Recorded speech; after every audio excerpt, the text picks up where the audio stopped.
بسم اللہ الرحمن الرحیم، ایاک نعبد و ایاک نستعین۔ میں احسان ناز پروگرام سیاست بخیر میں آپ کو خوش آمدید کہتا ہوں۔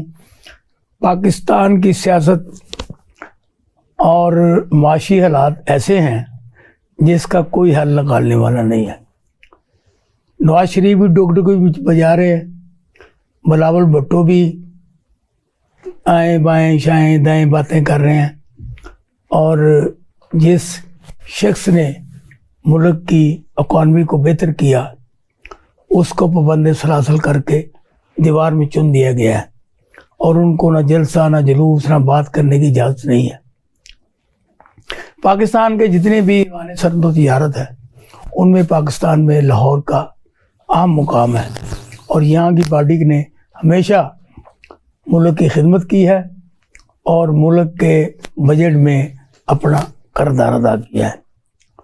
آج ہم نے اسی موضوع پر جس شخصیت سے بات کرنی ہے، وہ بھی چیمبر آف کامرس لاہور کی ہونہار اور پسندیدہ شخصیت جناب محترمہ فردوس نثار صاحبہ ہیں، جو کہ چیمبر آف کامرس لاہور کی کلچر کمیٹی کی کنوینر ہیں۔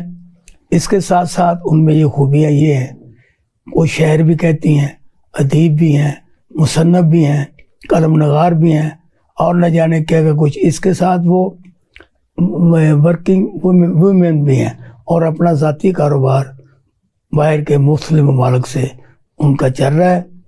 اور آج ان کو ہم نے خصوصی طور پر اپنے اسٹوڈیو میں دعوت دی ہے۔ جناب محترمہ فردوس نثار صاحبہ، آپ کو میں اپنے پروگرام میں خوش آمدید کہتا ہوں۔ بہت شکریہ، بہت مہربانی، بہت شکریہ آپ نے ہمیں موقع دیا، آپ نے ہمیں بلایا۔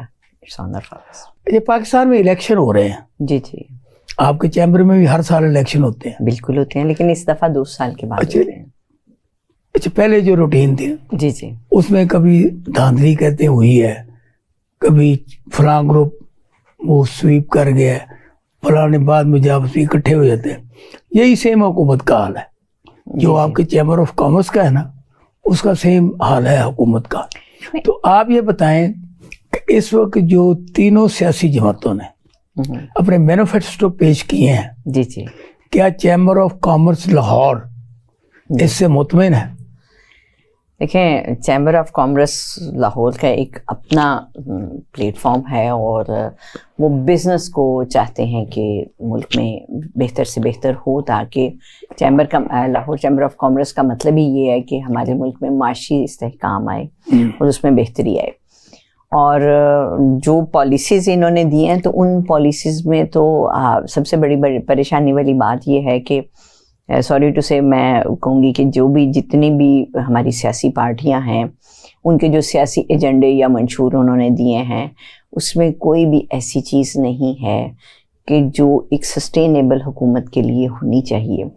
یہ اگر وقتی نعرہ بازی ہے کہ ہم 300 یونٹ فری دیں گے، 300 یونٹ کا مطلب ہے کہ آپ 25,000 پر فیملی جو ہے، جو کنزیومرز جو ہے نا وہ 70% ہیں، تو 25,000 بل آپ ان کو فری دے رہے ہیں۔ اس کو کہاں سے کس کے اوپر بوجھ بعد میں ڈالا جائے گا؟